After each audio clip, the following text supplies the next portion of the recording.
Hello friends, आज हम पढ़ने वाले हैं हैबर प्रोसेस, जिसमें कि हम लोग इंडस्ट्रियल लेवल पे अमोनिया का फॉर्मेशन कैसे होता है उसको पढ़ेंगे। ठीक है, तो स्टार्ट करते हैं। इसमें हम N2 गैस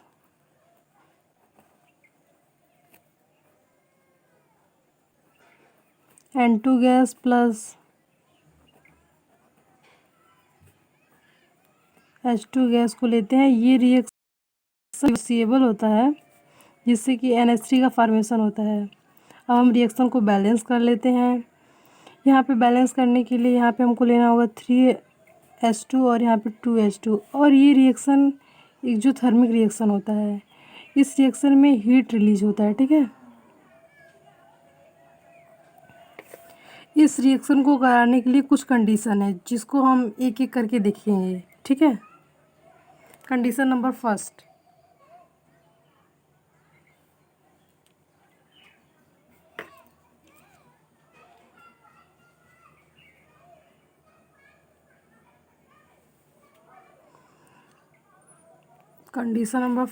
हम देखते हैं कि टेम्परेचर कितना लेते हैं। ठीक है,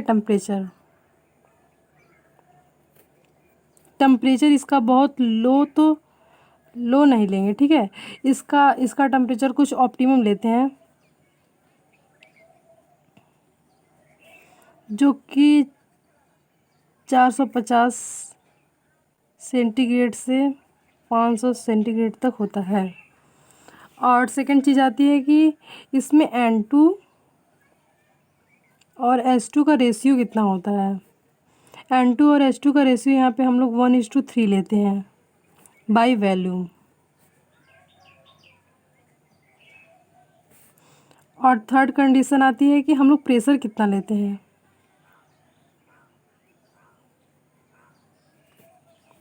प्रेशर यहाँ पे हम लोग प्रेशर मतलब इंक्रीज कर सकते हैं। ठीक है, इंक्रीज कर सकते हैं 200 से 900 ATM।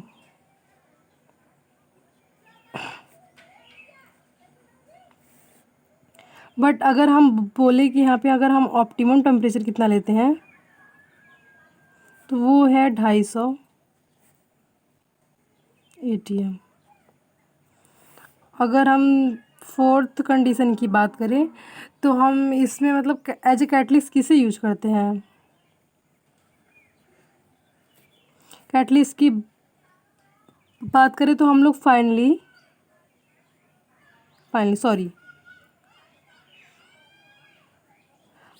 Divide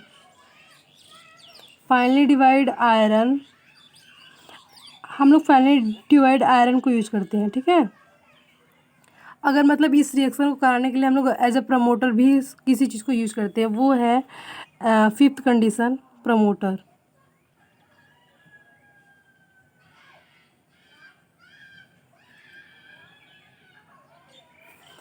as a promoter हम लोग मॉलिब्डेनम को यूज करते हैं,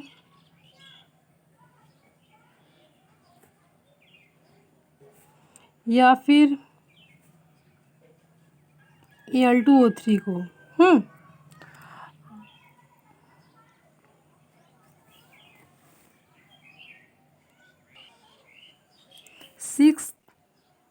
सिक्स वाला जो कंडीशन है वो बहुत ही इम्पोर्टेंट है।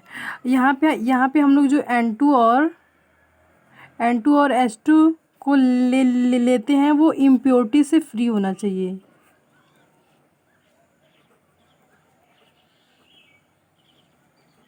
बिकॉज कि अगर उसमें इम्प्योरिटी रहेगा तो वो जो हम लोग का कैटलिस्ट होता है वो मतलब वो जो कैटलिस्ट होता है, ये N2 और H2 में अगर इम्प्योरिटी रहेगा, like CO2, CO,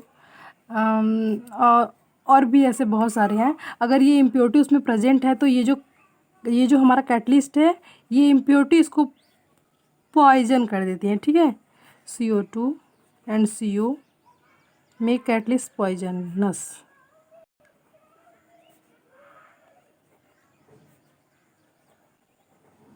make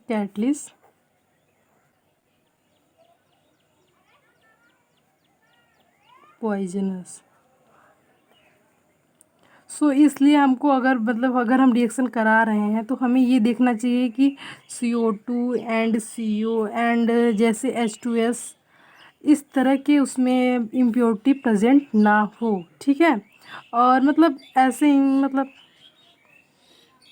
in सब चीज़ों का अगर हम ध्यान देंगे तो फिर रिएक्शन अच्छे से होगा। अगर हम NH3 को वाटर में डिजॉल्व करते हैं तो क्या होता है, देखो देखिए ना, हम अगर NH3 जो होता है वाटर में बहुत ही ईजिली डिज़ोल्व हो जाता है। NH3H highly soluble in water, but जो N2 और H2 होता है वो वाटर में सॉल्युबल नहीं होता है। और ये जो NH3 होता है, NH3 वाटर के साथ डिजॉल्व होकर NH4OH का फॉर्मेशन करता है। और सेकेंड थिंग आती है कि बाय कंडेंसेशन कूलिंग करने पर लिक्विफाइंग करने पर क्या होगा।